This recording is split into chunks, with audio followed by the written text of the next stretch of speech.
Kalau anda masak nasi di rumah, adakah nasi cepat basi? Kenapa nasi cepat basi ya? Contohnya nasi yang dimasak pada waktu pagi sudah berbau busuk dan berlendir pada waktu petang. Terdapat banyak faktor yang boleh menyebabkan nasi dimasak menjadi cepat basi, antaranya seperti suhu ruang, periuk nasi yang kurang bersih atau kualiti beras itu sendiri. Jadi, apa cara yang boleh dibuat agar nasi tidak cepat menjadi basi? Pada kali ini kami akan berkongsikan dengan anda beberapa petua untuk elak nasi cepat basi dan tahan lebih lama. Teruskan menonton.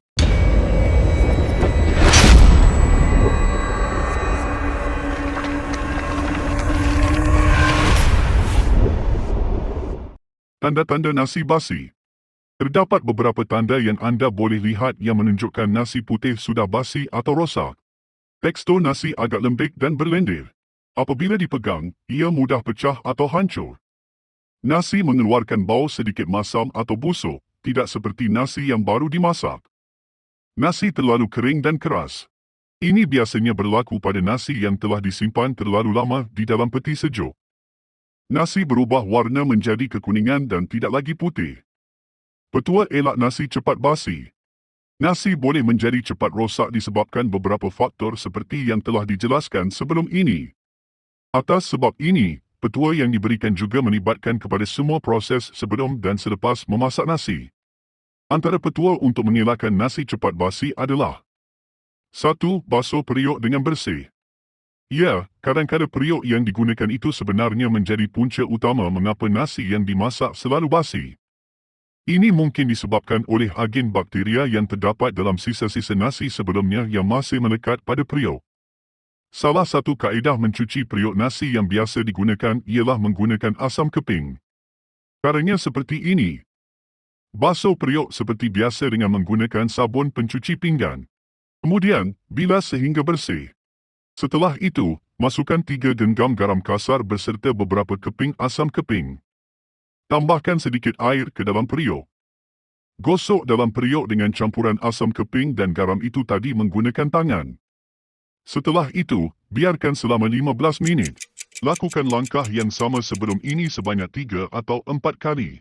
Kemudian, cuci bersih periuk dengan sabun dan bilas. Isi air dalam periuk dan didikannya selama 15 minit. 2. Basuh beras berkali-kali. Beras yang tidak dibasuh dengan betul juga boleh menyebabkan nasi cepat basi. Sebaiknya, beras dicuci sekurang-kurangnya 3 kali. Cuba basuh beras sehingga warnanya tidak keruh. Kaedah ini dapat membantu nasi yang dimasak tahan lebih lama. Selain itu, ia juga lebih menyihatkan kerana kita mengeluarkan lebihan kanji sebelum nasi dimasak. Selepas beras dicuci bersih, masak nasi dengan menggunakan air bertapis untuk nasi yang lebih tahan lama. 3. Keluarkan wap setelah nasi masak. Jika anda menggunakan periuk nasi elektrik atau automatik, buka penutup periuk nasi selepas nasi masak. Ini bertujuan untuk mengeluarkan wap nasi supaya ia tidak berkumpul terlalu banyak dan menyebabkan wap air menitis pada nasi. Jika wap air menitis pada nasi, ia berpotensi membuatkan nasi cepat berbau dan berlendir. Selepas membuka penutup, sebaiknya lap dengan kain atau tisu bersih terlebih dahulu sebelum ditutup semula.